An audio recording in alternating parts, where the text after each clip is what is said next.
বিসমিল্লাহির রহমানির রহিম। আসসালামু আলাইকুম। নতুন পুরাতন বন্ধু সবাই কেমন আছেন? আশা করি আল্লাহর রহমতে খুবই ভালো আছেন। দেখুন আপনাদের দোয়া ভালোবাসা নিয়ে তো আরেকটা রেসিপি নিয়ে চলে আসলাম। রেসিপিটা হচ্ছে গিয়ে এখানে চাপা শুটকি আছে, এই যে দেখুন 4টা চাপা শুটকি নিয়ে নিলাম।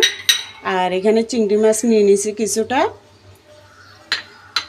তো এখানে আমি এক আটি লাল শাক নিছি, একটা বেগুন নিছি, এক আটির অর্ধেক পালং শাক নিছি, আর এখানে 4-5টা নতুন আলু নিছি। এগুলো আমি সুন্দর করে কেটে ধুয়ে পরিষ্কার করে নিলাম।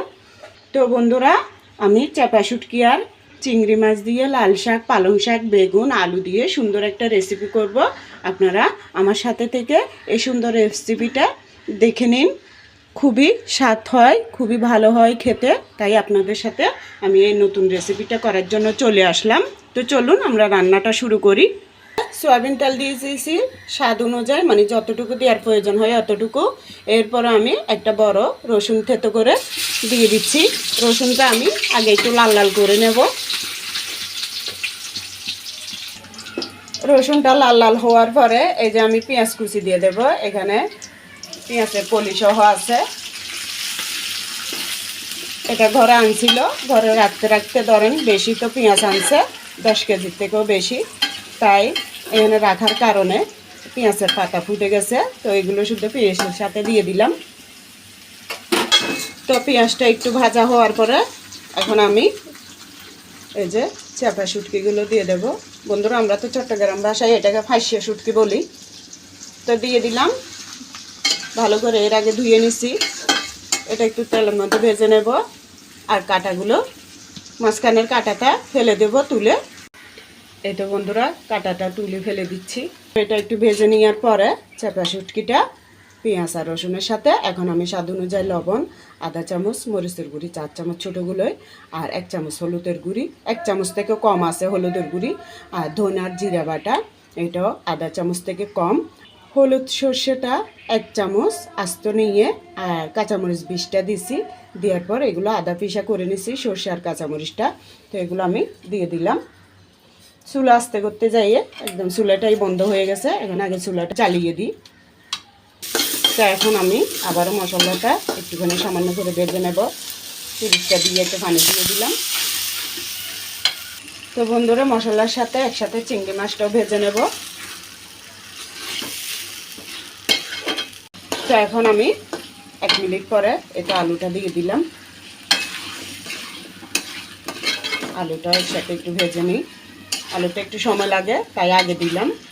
মশলা, চিংড়ি, শুটকি সব একসাথে একটু 2-1 মিনিট ভেজে নেব। 2-1 মিনিট ভেজে নিলাম। এখন আমি বেগুনটা দিয়ে দেব। বেগুনটা দিয়ে আবারও আমি সবগুলো একসাথে 1 মিনিটের মতো মশলার মধ্যে কষিয়ে নিলাম। তো এখন আমি একটু গরম পানি দিয়ে দিচ্ছি। যেহেতু এই অবস্থায় শাক দেব, মশলাটা নিচে লেগে যাবে। আর শাকটা কিন্তু আমি পানিটা ঝরিয়ে ফেলছি, তাই একটু পানি দিলাম। এখন আমি পালং শাকটা দিয়ে দেব মশলার ঝোলটা উতরানোর পরে। তারপর দিয়ে লাল শাকটাও দিয়ে দেব। বন্ধুরা, এভাবে আমি যদি শুটকি দিয়ে কোনো কিছু করি, আমাকে অনেক আপুরা কমেন্ট করে যে আমি কোন দেশের মেয়ে, এবং আপনি হয়তো নোয়াখালীর মেয়ে অথবা যশোরের মেয়ে। না আপুরা, আমি কিন্তু নোয়াখালীরও না, যশোরেরও না, আমি চট্টগ্রামের মেয়ে। আমার আত্মীয় স্বজন সবাই চট্টগ্রামের, তবে দূরে দাঁড়ে আত্মীয় স্বজনও আছে। আমার জন্মস্থানই চট্টগ্রামে। আমার থেকে ভালো লাগে এই ধরনের রেসিপিগুলো। আমি সব ধরনের খাবারই পছন্দ করি। আমি চট্টগ্রামের মেয়ে বিদায় এক খাবার পছন্দ করবো, আরেক খাবার পছন্দ করবো না, সেরকম না। আমার থেকে যখন যেটা ভালো লাগে তখনই সেই রেসিপিটা আমি করি। আমার থেকে ভালো লাগলে পরে দিই আমি আপনাদের সাথে আবার এটা শেয়ার করি। এখন আমি শাকটা উল্টায় পাল্টায় দিই, ভালো করে নেড়ে দিই।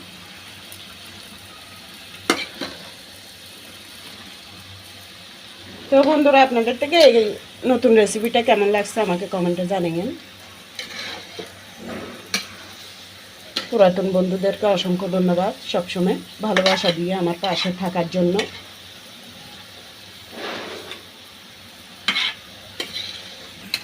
তো দেখুন আপনাদেরকে দেখাইয়ে যতটুকু পানি দিছি, আর শাকের পানিটাই, আর পানি দেব না, এতটুকুর মধ্যে আমি সম্পূর্ণ রান্নাটা করে নেব।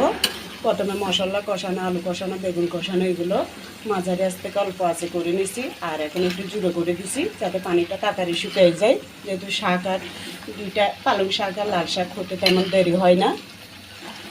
আলু আর বেগুনটা আগে কষিয়ে নিছি আমি। আর আমি কিন্তু ঢাকবো না, ঢাকা ছাড়াই এভাবে রান্না করব যাতে শাকের কালারটা নষ্ট না হয়। এই তো আলু টালু সিদ্ধ হয়ে গেছে। এখন এই পর্যায়ে আমি 2টা টমেটো আর একটু ধনিয়া পাতা এটা দিয়ে দেব। কথাই আছে না বন্ধুরা, যতই স্বাদের জিনিস পড়বে তরকারিতে ততই এটা আরও অসাধারণ স্বাদের হয়ে ওঠে। তো আপনাদের ভালো লাগলে টমেটোটা না দিলেও পারবেন। আমার থেকে সব সময় টমেটো আর ধনিয়া পাতা এগুলো দিতে হয়। সবজি রান্না করি, মাংস মাছ যেটাই রান্না করি আমার খুবই পছন্দের, তাই সব কিছুতে আমি দিই।